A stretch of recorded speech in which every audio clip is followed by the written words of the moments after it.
Hello and welcome to the DFS underscore PhD show from today, the 3rd of January. Remember, you're good enough, you're strong enough. And gosh darn it, someone's got to win that money. Might as well be us. This was the best anybody in the Discord managed. Nice work, everyone. Hopefully, you did not follow my advice and play Sandro because it was Barlow getting those primary backup minutes at center, as you could have noticed in the popcorn machine, which I did even pull up on the slate, but I did not bring it. I did not properly interpret it until 10 minutes before lock when what's his name was telling me about it, DK. And so that's why your council of dudes is important. You might hear, hey, I don't think you guys should play Sandro, and you have Sandro in a lot of lineups. Anyway, so I pivoted all that and was not killed by my Sandro, but I was nonetheless killed. So my best lineup, this isn't me. Yeah, meh. Didn't include Embiid. Still couldn't get there with a 2% Rozier, which I thought I could because I played Chris Paul and what seemed like would be a solid spot. Too bad they didn't play Andre Drummond another shift, even more garbage time. It was surprising how much I got. I should take that. Today's slate pretty easy. You got guys who are still in a good situation, and the price hasn't caught up to their new trade situation. So that's what's going on with Anunoby. That's what's going on with RJ Barrett. Um, and they're being featured on their new teams more than they were on their old teams as well.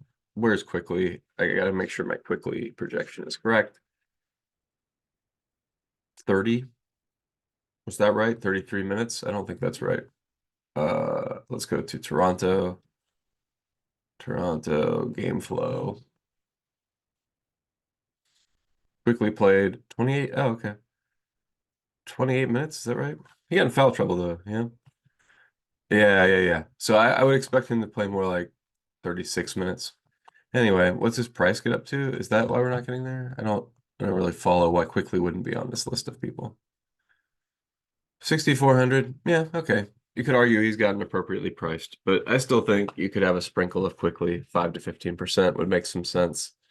And that maybe he, yeah, could be expected for, I don't know, 33, 34 points in his new environment.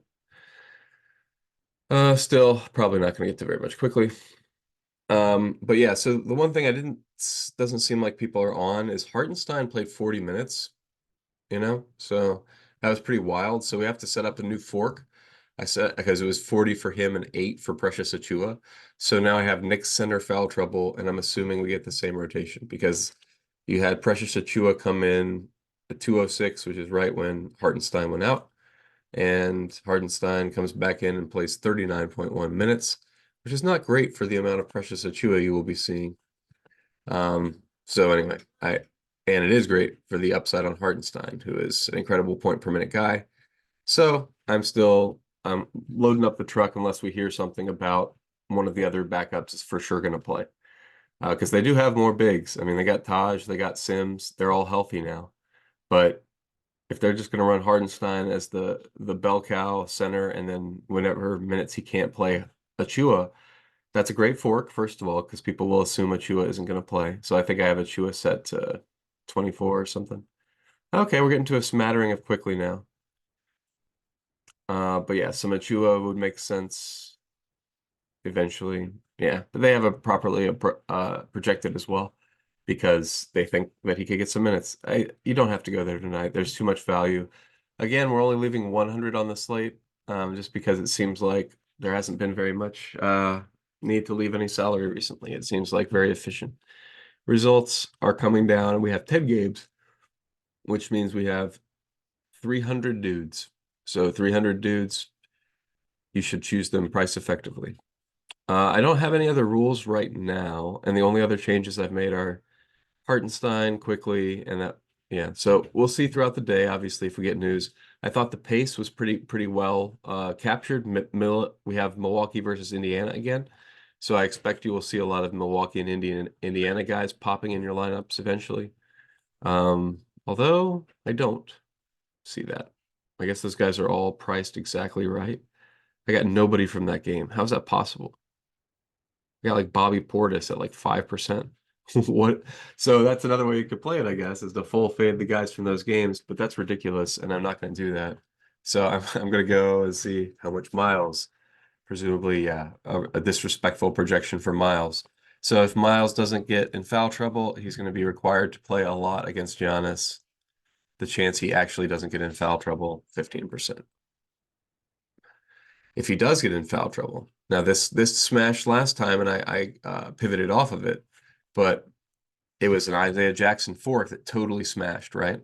So we should definitely have the Isaiah Jackson fork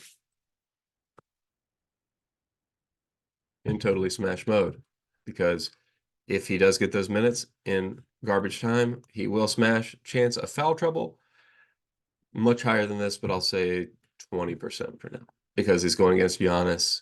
Now, the problem is, like against Giannis, Giannis could immediately do it to Isaiah Jackson as well. I do understand that. I'm still not, whatever. What do we got Jalen for? Jalen's just, it's hard to tell what the coach is doing with Jalen Smith in this rotation right now. It looks like he's capped to like 25 minutes a night as well. So I'm not going to add him. This was a sharp rule the other day, the Bay Hunter Bogdan rule. So let's do that again. Hunter is still being under projected. Ooh, is out. Wait, it was a Jalen Johnson is in on this rule now. Yeah, so it's Jalen Johnson is the one that came back. So Jalen Johnson, that's fine. He should be in your, yeah, he should definitely be in your pool pretty solidly. Bay, Hunter, and Bogdan. So those are the other guys who could go off Bay and Bogdan. But I think this is fun, having Jalen as the primary person from that list. But Bay could smash up. Well, Bay's price is still up. He's probably not in there. But Bogdan, is his price low? No, both of them are still priced up from the past. So this rule is probably not necessary. You're mostly just getting to Jalen Johnson. Okay. Is that more or less all I got to say? I'm playing a lot of Giddy. I'm playing a lot of Beal. I'm playing a lot of Barrett. I guess that's the early core. Although I don't like it. Giddy went off so much yesterday that like I don't like it feels like chasing, but it also feels like he's massively underpriced at 6K against Atlanta in a pace up spot. It's hard to get away from it, guys. I think like he has a bad game, he could drop 30, like it's not a good game that you're necessarily requiring from him. Same thing from Donovan Mitchell. I mean, the question is, does this game blow out, right? So the percentage of chance you think it doesn't blow out is the amount of Donovan Mitchell you should probably have, because he's probably absolutely going to trash this Washington team. And Minnesota, New Orleans, I guess you could do the our classic Minnesota move. Seems like a good one for the slate. Let me go ahead and add that. Max 2 out of 3 Minnesota bigs. And then we go over here to those Minnesota bigs and we say, Gobert, how are we disrespecting Gobert today? Not very much. That's pretty reasonable. 37. I don't think I need to project anything more. I mean, maybe you give him a few extra minutes against Joe Valanciunas, but you definitely limit that to 15% chance that he has one of his defensive player of the year nights. And then you go over to Towns, and he is going to be defensive player of the year. So it's not like a speculation thing. He's far and away the best player right now, and like there's nobody gaining on him. But I think 20% chance Towns gets there in this environment. And then the last one, Towns and Naz Reid. So in the case the somebody gets in foul trouble, Naz Reid gets his opportunity. And Naz Reid, 0% owned because he is expensive, but he gets foul trouble. He could hit one of those upside Naz Reid games, which maybe, depending on how scrounging we are for value, could be necessary. Like the Isaiah Jackson fork was necessary the other day. Okay, so now let's make sure none of my value's not all messed up. I think this is appropriate. I don't think Biombo, I mean, I think you got lucky yesterday if you played Biombo. I don't think he should have this high of a projection again. I'm going to play defensive because who knows, maybe he gets there again. I don't really understand what's going on in that rotation right now. So that's why I don't have a fork or anything more clever to say about it. I'm going to pay attention for another day and see what they do. But yeah, this all looks good. Looks like a bunch of contrarian centers mostly. Oh, and I haven't got Isaiah Jackson yet, right? He was just that was something I was deciding as I went. Yeah. Anybody else from these games that I feel like I should have that I don't have? We could put the Clippers rule in, max 2 out of 3 big Clippers stars, because you can never tell who it is. And then you go up to the top and see the Clippers stars and make them all like 48 or something. Because what they got like, hold on, where are the guys? We got Kawhi at 46, but where is the other guys? Not appropriate. Okay. So yeah, not appropriate to project Kawhi way higher than Paul George. Those guys are a coin flip. You should be flipping that coin. It is a coin flip between all three of these guys. I don't know who it's going to be. All three are playing pretty well though, so you can have a 2 out of 3 with these guys. These guys being Kawhi, Paul George, and James Harden. If you want to include the Zubats fork, that's probably fine. Yeah, Theis is in there.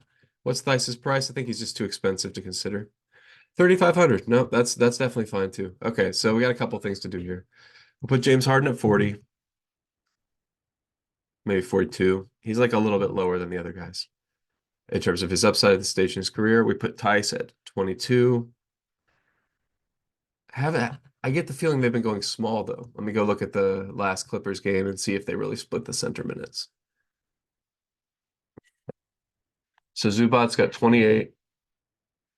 And then they went, I mean, this is garbage time though, right? Yeah. So Theis got all of the non-garbage time minutes. So I think that's still a fine fork. So we can give Theis 24 in case that, I don't know how he would get in foul trouble against like Eubanks or whoever it is, but if Zubats did get in foul trouble, you could see Theis smash. And if he doesn't get in foul trouble, I do think that's still a possibility that you give him some minutes, right? They've been doing that. Let me look at it. He was on pace for, yeah, 28.8 plus 3, so 32.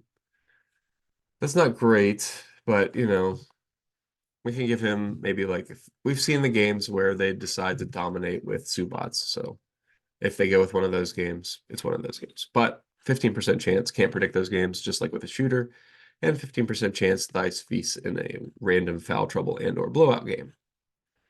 Okay, so now I've covered the weird Clippers possibilities, I think, as best we can. We'll be ready to rebuild in a little bit with these weird values. And with anything, I mean, obviously, I just said 300 guys. What do we think the odds somebody gets hurt in shoot around is 1%? That's 3 guys. So, pay attention. There's going to be news out of shoot around, guys getting sick. There's just so many guys today. And the news could come at any time. It looks like they've clipped this slate again, right? That's cool. This would have been like a 14-game slate if they didn't clip it. Yeah, they made the 7 o'clock game a standalone. So you can't play Miami guys on the main slate, I guess is the one downside, but I like that. I like that for sure. When it's a 10 gamer, this is great. More fun. I think you still get plenty of late swap. I mean, there's a whole hour between these games, hour and a half, 2 hours. You get the 6 o'clock game. All right. So I got to go eat some breakfast, have some coffee. Hopefully the quality of the show is not lower in the pre-coffee hours. But remember, you're good enough, you're strong enough. And gosh darn it, someone's got to win that money. Might as well be